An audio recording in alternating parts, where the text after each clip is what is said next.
Hello guys, morning లేవగానే ఎర్రగడ్డ market అయితే స్టార్ట్ అయిపోయాము. అబ్బో! ఈ మార్కెట్ ఒక మినిమమ్ ఎంత లేదన్నా 5 కిలోమీటర్స్ ఉంటుందండి. మనం నడవలేము. పార్కింగ్ కూడా దొరుకుతలేదు. 1 కిలోమీటర్ నడిచి పార్క్ చేశాను. తర్వాత మళ్ళీ బ్యాక్ నడుచుకుంటూ వచ్చాము. కాళ్ళైతే బాగా నొచ్చినాయి. తర్వాత నడుస్తున్నప్పుడు ఈ బస్సుల వాళ్ళు సిటీలో ఎటొస్తారో అర్థం కాదండి. నాకు అర్థమే కాదు.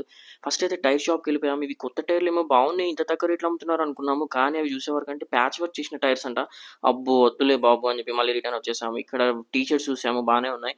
తర్వాత ఈ బెల్ట్ షాప్‌కి వెళ్ళాము. ఇక్కడ పాపం మీ అబ్బాయి చాలా మంచిగా రిసీవ్ చేసుకున్నాడు. అండ్ తక్కువ ప్రైస్‌లో బెల్ట్ రూ. 100కే వచ్చింది. అండ్ ఈ బెల్ట్ 1 ఇయర్ ఈజీ అవుతదని నాకైతే అనిపిస్తుందండి. నాకైతే బాగా నచ్చింది. ఇది అచ్చా క్వాలిటీ సాబ్, మేడ్ ఇన్ తైవాన్. లెదరేగా అవును సాబ్. ఓ 10 ఇవ్వు. పెట్టుకోవడానికి 10 ఎందుకు సాబ్? పెట్టుకోటానికి కాదు, కొట్టుకోటానికి. అహై, దెబ్బ తగిలితే నరాలు జువ్వుమనాలి. అండ్ ఇక్కడ డాగ్స్ అమ్ముతున్నారు. వీడియో అయితే తీయట్లేదు. డాగ్ తీసుకో అని చెప్పాడు. మంచిగున్నాడు పాపం. తర్వాత ఇక్కడ మన వ్లాగర్‌కి సంబంధించిన కొన్ని ఐటెమ్స్ ఉంటే వెళ్ళాను. ఆన్‌లైన్‌లో చాలా రేట్స్ ఉన్నాయి. ఏందబ్బా ఇక్కడ ఇంత తక్కువ రేట్‌లో అమ్ముతున్నారు అనుకున్నాను. బట్ ఎంతకాలం అవుతాయో తెలీదు గానీ 650 అయితే ఒకటి తీసుకున్నాను చూద్దామని చెప్పి. తర్వాత అప్పటి చిక్కలు పాత పైసలు అమ్ముతున్నారు ఇక్కడ. తర్వాత మా వోడు బాడీ పెంచాలిరా, డంబుల్స్ కొనుక్కోవాలిరా బాబు అంటే ఒక షాప్‌కైతే పట్టుకొచ్చేసిన. ఆడైతే వాడు చెప్పుడే 10 కిలోలది 3000 అనబట్టి, సరే అని చెప్పి వాడు లిఫ్ట్ చేసి కూడా చూసిండు.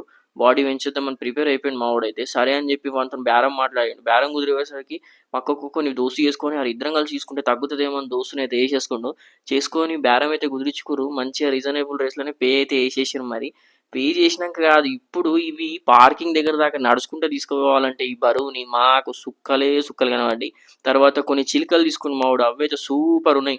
అన్ని షాప్స్‌కైతే తిరగలేకపోయాము. ఎందుకోటమంటే ఇక్కడ యూట్యూబర్స్‌కి అస్సలు సపోర్ట్ చేయట్లేదండి. వీడియో తీస్తే ఎందుకు చూస్తున్నారో తీయకండి అని ముఖం మీదే చెప్పేస్తున్నారు. మరి ఎందుకో అర్థం కావట్లేదు.